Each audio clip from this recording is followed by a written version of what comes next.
无穷宇宙，一兆兆种族被拉进了一场生死游戏，胜者得永生，败者永杀。而秦寒在游戏开启的时候，带着前世的骨灰级经验进入游戏，之后一路横推，直到踏上了诸天万界最顶端。屋后的声音刚刚落下，他的身体突然爆炸开来，一道绿色的光芒从他身上迸发而出，照亮了整个战场，仿佛白昼般明亮。绿光中出现了许多凄厉的骷髅，他们凶狠地朝着秦寒扑来，似乎要将他生吞活剥。秦寒眉头紧皱，意识到这股绿光是剧毒，是巫后以自己的生命为代价释放出来的。这些骷髅恐怕就是之前被巫后杀害的玩家，现在化为了他的最后攻击手段。秦寒立刻命令梦魇冲进附近的小屋，后面的绿光和骷髅紧跟着他。在屋内，他在祭坛上发现了一个散发着红绿光芒的珠子。秦寒不顾一切将珠子拿在手中，与此同时，厉鬼和剧毒立刻包围了他，他的血量开始快速下降。秦寒立刻使用了巫毒珠，这是一件唯一至宝，可以吸收世间一切巫毒。巫毒珠散发出光晕，将秦寒护住，血量下降的速度立刻减缓下来。巫毒珠开始吸收剧毒和巫术的能量，厉鬼们被吸入珠子，发出凄厉的惨叫。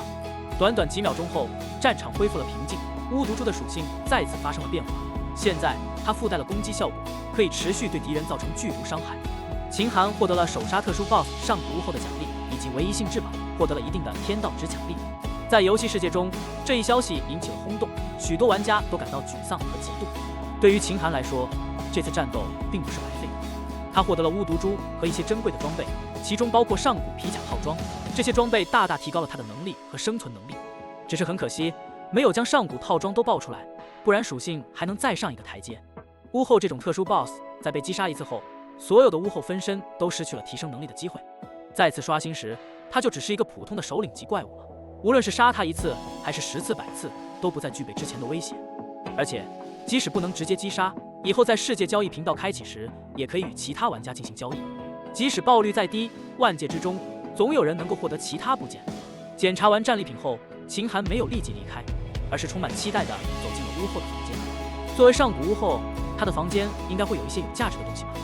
他逐一查看了3个房间，左边的卧室，中间的客厅，右边的厨房，但里面的陈设古朴，却没有什么特别的价值。他发现了上古餐刀、上古餐盘以及上古配方制作的面饼和上古蚕丝被，但觉得都是普通用品，不值得收取，而且还是巫后用过的，他也懒得拾取。就在他准备失望离开时，在书架上居然发现了一本泛着微光的书籍。这本书籍并没有游戏系统的提示，差点被他错过。书籍很薄，皮质的封面上写着4个烫金大字“重影之地”。他打开书籍，发现内容讲述了巫后的神秘经历。在上古年代，巫后误入了一个奇怪的异度空间，获得了一块重影金块。这种金块可以制造一个与巫后本体一模一样、实力共享的分身。换言之，无论是本体还是分身，只要一方提高实力，另一方也会得到相应的提升。巫后被天道复制无数，成为新手村 BOSS 后，重影金块也被复制了无数，使得万界中的巫后都有相通的实力，相互提升。因此，上一世的绝世巨凶就诞生了。秦寒眼睛眯了眯，意识到这块重影金块的价值，它的价值可能比一般的至宝还要强大。这样的宝贝在最终战场上一定会大放异彩。秦寒决定今生必须得到它。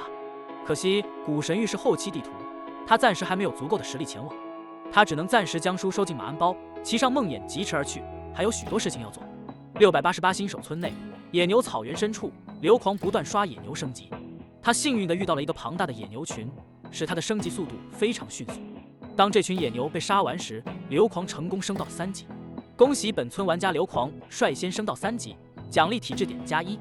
看到这消息，刘狂停下了脚步，打开了等级榜，发现自己排名第1。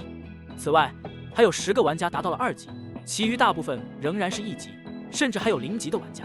突然，688新手村发布了一条意外的村域消息：恭喜本村玩家刘露率先转职，奖励体质+1。这个突如其来的消息让所有玩家都愣住了，然后一连串的追问出现在聊天栏中。刘露回答说，他误打误撞来到村北2公里外的刀馆，进行了训练和考核后成功转职，而且转职后升级会获得成长值加成。刘露的回答引起了其他玩家的兴趣，纷纷表示要去尝试转职。他们意识到今后正确的游戏打法可能是先转职再升级。在野狼区域，刘狂逐渐找到了击杀野狼的办法，并且刷怪速度逐渐提高。当他杀死一只野狼后，他找了一块大石头坐下，打开聊天区，准备向大家展示自己已经能够熟练练级的事情，期待着获得大家的赞誉。然而，当他看到聊天信息后，整个人呆住了，笑容僵在了脸上，汗水不停地涌出。他原本期待着被夸奖，甚至想象着被围着崇拜的场景，但现在却变成了人人喊打的反面典型。刘狂感到无地自容，绝望地坐了下来。在另一个地方 Y520131 新手村，一位绝色美女持着顶级弓箭手转职令牌，准备回村转职。路过剑道馆时，发现门口人山人海，玩家们都在争先恐后地往里挤。他好奇地走过去，引来了众人的注目和膜拜。她就是大夏的女帝陛下。在众人的欢呼声中，他决定参加剑道馆的考核，希望能获得额外的转职凭证。在688新手村，由于流露的示范，几乎所有玩家都前往寻找转职地点，导致野区几乎无人刷怪。大部队汇聚在刀馆附近寻找转职机会。秦寒也来到了刀馆附近，准备寻找下一步的收获。他知道刀之试炼的重要性，即使需要排队等待，他也决心要挑战。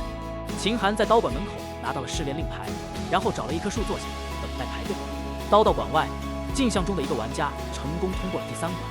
观看的玩家们震惊地猜测，是否又有一个新的职业者即将诞生。然而，这位玩家选择放弃考核，让观看的人们感到意外和失望。更令人震惊的是，这位玩家连初级职业令牌都没有领到。众人开始质疑其整个考核的公平性。一些玩家开始感到气愤，并想冲进刀道馆询问情况，但一个冷漠的声音制止了他们。刀馆的弟子告诉大家，初级职业名额已经超过了数万亿，而诸天新手村的竞争是公平的，抢不过别人就是自己的无能。他们被告知，现在连终极职业的名额也不多了。这些刚刚通过第3关的玩家还配抗议吗？他们被称为蝼蚁，被告知不要以为这是过家家，要知道，在宇宙永生游戏中，他们只是微不足道的存在。玩家们开始感受到游戏的残酷，他们原本以为每个新手村的转职资源都是一样的，但现实却残酷地告诉他们不是这样。永生游戏中，众生只是蝼蚁，他们只能在游戏规则下苟延残喘。这些玩家开始有所分歧，一部分人选择离开，另一部分人选择留下继续寻找转职机会。不久后，刀道馆变得空无一人，剩下的玩家们都感到失望和落寞。他冷静地进入了刀道馆，即使被告知终极职业名额已经没有几个了，他仍然坚持要进行考核。秦寒毫不畏惧地踏进了传送门，准备迎接他的挑战。刀之试炼第1关，湖心岛上，一身黑衣的抱剑者倚靠在岛上唯一一棵歪脖子柳树上闭目养神。秦寒进入岛上，距离抱剑者50米，身前插着一把长刀。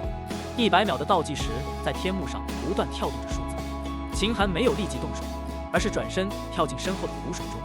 岛外的刀馆弟子看到镜像中的秦寒突然跳入水中，不禁疑惑。随着时间流逝，倒计时接近尾声，但秦寒仍未出水。突然，水声哗啦一响，秦寒从水中冲出，手握长刀，以迅雷不及掩耳之势冲向抱剑者。他的速度远超预料，与抱剑者擦肩而过。而后一个传送门出现，秦寒踏入其中，眨眼间，抱剑者咽喉上鲜血横流。刀馆弟子目瞪口呆，心中充满震撼。秦寒的自信和行动力令人惊叹，他不仅击败了守关人，还创造了前所未有的突破方式。进入第2关，秦寒又展现了与众不同的行动。他并没有立即与守关者交战，而是在湖心岛上找到一个铁锹，挖出一个箱子，里面竟然是一双泛着黑铁光泽的靴子。刀馆弟子不禁怀疑秦寒是如何得知这个宝箱的存在，但他也知道，在试炼中一切得到的物品都不能带出。第3关是一座决斗场，3个抱剑者等待着。秦寒毫不犹豫地前去交战，3个守关者在他手下不敌。而后他又打开一个箱子，得到一套黑铁光泽的装备。他不慌不忙走到决斗场另一端，一处铁门前，找到铁门其中一道缝隙处，身体猛然一撞，然后整个人竟然撞了进去。进入通道后，秦寒发现自己置身于一个奇特的空间，世界似乎都被马赛克覆盖，而头顶上却是一片黑暗。这是类似于游戏中的 bug， 是天道留给弱小文明增加实力的方法之一。在通道内，他发现了一群红发怪物在废墟中游荡，但这些怪物无法察觉到他的存在。秦寒继续前行，找到一个房间，里面摆放着一枚顶级刀客转职令牌。这个令牌是他前世成功的关键之一，将其收入囊中。接着，秦寒将前3关获得的装备穿戴上，穿好装备，秦寒直接推开木桌子，露出地面上一个铁扣。拉开铁扣，地面瞬间出现了一个朝下的通道，一个石阶映入眼帘，里面充满了火焰的炙烤，但他依然坚持前行。通道过后，秦寒眼前豁然开朗，一片鸟语花香的世界展现在他眼前。地面上，一柄柄利刃嵌入绚丽多彩的花海中。这是刀墓，号称搜罗天下珍稀刀剑的地方。玩家来到这里可以随意挑选一柄刀带走，但一旦选择就无法更改。所有的宝物属性都取决于运气。秦寒看着密密麻麻的刀剑，心中不禁感叹，这个环节实在是个坑。与其他考核地点不同，即使通关也不会有至宝奖励，唯有到达隐藏关卡才有机会。秦寒回忆起上一世的经历，只有一个幸运儿获得了至宝，虽然分享了经历，但具体位置却被模糊描述，这使得许多人束手无策。眼前的刀剑虽然众多，但其中至宝寥寥无几，大多数都是暗金级装备。秦寒按照记忆辨别方位来到东北角，这里是个小山坡，上面摆放着近千把刀剑。面对如此众多的选择，秦寒陷入了困境，1/1000的概率令人抓狂。他急速思考着，突然想到至宝之间可能会产生共鸣的传闻。他试图用噬神功和巫毒珠进行测试，但结果却令他失望，似乎这传闻只是愚人的笑话。秦寒心中焦虑，难道真的只能依靠运气了吗？站在万刀林中，他感到迷茫，最终不得已，他召唤出梦魇。梦魇眼中闪过红光，指向一把刀，迅速将其拔出。刀身散发着银白色的光芒，秦寒将其取到手中。这是一把名为月影的暗金级刀剑，攻击力虽然一般，但具有全甲破防和全系抗性削弱的特殊能力。秦寒虽然对属性感到失望，但相信至宝一定有其独特之处，决定等待解锁后再了解。此时，梦魇一脸得意的表情，秦寒无奈地笑了笑。或许在他眼中，月影的能力更胜一筹。与此同时，世界通告再次发布，宣布秦寒获得唯一性至宝，并奖励1点天道值。刀馆外的弟子目睹全过程，震惊不已。他们对秦寒的成就赞叹不已，认为他有望成为游戏中的佼佼者。在刀馆内，秦寒又遭遇了弟子的倨傲态度，但他对此不以为意，因为他心中有自信，相信自己的实力。当一名弟子邀请他前往见馆主时，秦寒婉拒了。他回想起自己的目标，决定不为一点小事而轻易改变计划。对于弟子的威胁，秦寒不以为意，他对自己的实力充满信心。刀馆大门外，秦寒刚踏出，一道提示飘然而至：你拒绝了刀馆馆主的接见，刀馆势力对你的好感度下降为敌视。秦寒挠了挠鼻子，苦笑一声。回忆起上一世的经历，他曾获得顶级刀客职业令牌后去了剑道馆，然而由于实力有限，在剑之试炼第3关止步。任务失败后，刀馆馆主就对他的好感大跌至轻视，如今直接敌视了。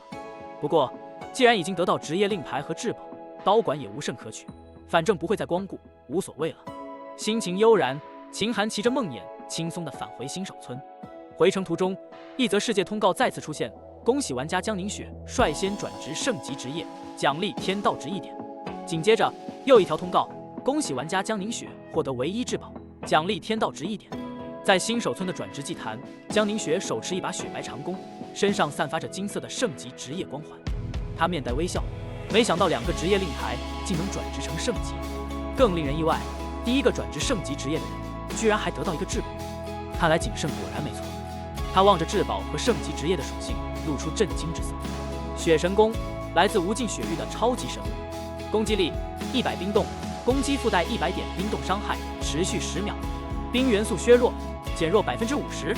连珠，弓弦轻盈，一击发出12道冰箭，其他属性随等级提升而增加。剑圣，圣级职业，唯一，成长之10倍。被动技能剑圣光环，增强弓箭系列伤害和速度，提升防御力和射速。688新手村，秦寒骑马来到，看着世界通告，嘴角微勾，原来是他。看来游戏的走向除了我没有多大变化。江宁雪，宇宙巅峰势力，无上神国大夏皇朝的圣女，身份尊贵。无上神国神位交替时，需要继承者脱离神力，期间实力空缺。江宁雪在女帝加冕仪式上的真空时期，被游戏判定为新手，传送过来。无上神国的玩家初始体质4、5千，而江宁雪约8000，是新手村中顶尖玩家。在无上神国的法度下，他无疑会得到强化。如今他转职并获得至宝，不禁令人震撼。回想起自己抢夺他机缘的事情，心中有些愧疚。秦寒也来到祭坛，没有其他玩家，甚至连负责转职的村长也不在。秦寒来此并非转职，而是合成。他将2块职业令牌取出，放在祭坛中央的石桌上，检测到2枚顶级职业令牌是否合成圣级职业刀圣令牌。秦寒选择确定，2令牌在石桌上凌空漂浮，交织成漩涡，转动10秒，金光闪过后，刀圣职业令牌出现。秦寒松了口气，顶级职业令牌虽多，但圣级职业仅36枚。虽未转职，但一旦合成，别人无法抢夺。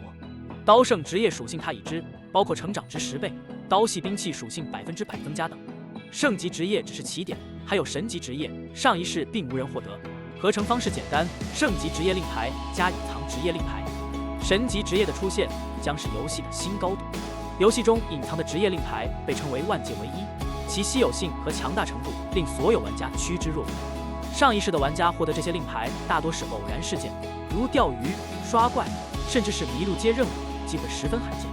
秦寒对其中一枚隐藏职业令牌的位置有所了解，它隐藏在野牛草原的某个地方，虽然不算太难找到，但对于一个刚开始游戏不久的玩家来说，仍需要一定的时间和努力。当秦寒获得了刀圣职业令牌后，他原本期待着村长的到来，然而村长却未出现，让他心生疑虑。通常情况下，玩家在祭坛上获得职业令牌后，村长都会迅速现身，因为玩家的成长与村子的发展息息相关。但这次村长迟迟未现，让秦寒感到异常。秦寒离开祭坛后，村长与刀馆馆主在暗处商议，原来他们原本想吊秦寒的胃口，让他回刀馆接取任务，但没想到秦寒能够获得圣级职业令牌，导致他对任务不屑一顾。然而如果失去了秦寒的帮助，将无法拯救村长的孙女，只得计划通过其他方式引导秦寒。秦寒心中隐隐感觉到事情有些不寻常，但并未深究，而是迅速准备离开村庄。他购买了一些必需品，然后骑着梦魇朝着野牛草原疾驰而去。草原上月华闪烁，映照出银色的光辉，但野牛已经被几乎杀尽。秦寒按照攻略来到了草原的中央，发现一处神秘的墓地。据说要打开地下通道，需要在此杀死10个以上的玩家，触发法阵。秦寒虽然对杀戮并不在乎，但他还是选择了破解法阵的方式，准备用火油烧毁草地，然后修改法阵脉络。然而就在他准备动手的时候，听到了3个人的呼喊，他们正在被一群玩家追杀。尽管秦寒并不想管闲事，但他还是选择留下来看看情况。当3人跑过他身边时，被后面的玩家追上，其中一个倒地不起。2人看到有人受伤，本想逃跑，但看到对方躺在地上痛苦地抱着头，忽然涌起一股决心。他们相视一眼，毫不犹豫地拔出长刀，准备保护受伤者。然而10几名追杀者已经迅速包围了他们，像围捕猎物一样将3人围成了一个圈子，堵住了所有的退路。秦寒退后几步，感觉到对方似乎不打算放过他，5名追杀者朝他走来。秦寒神色冷漠，唤出是神功，2支箭精准地射穿了2名追杀者的大腿。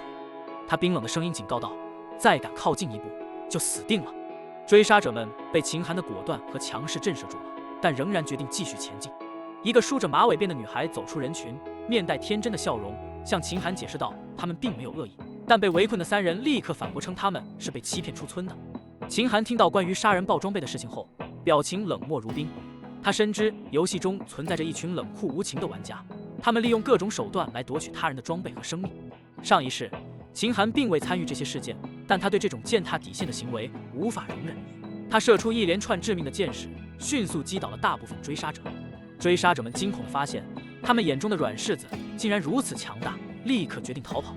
只剩下3个被追杀者，他们感激地向秦寒道谢。秦寒得知他们的身份后，收起了武器，暗自警惕。他们开始自我介绍，其中一个人名叫李然，另一个叫李浩，还有一个叫刘狂。他们不敢相信，在新手村中竟然有这样强大的玩家存在。秦寒淡然点头，他的目光始终锁定在地面上。在死亡玩家的血液中，法阵开始悄然激活。随着法阵的激活，地面开始轰隆作响，3人立足不稳，纷纷疑惑地望向四周。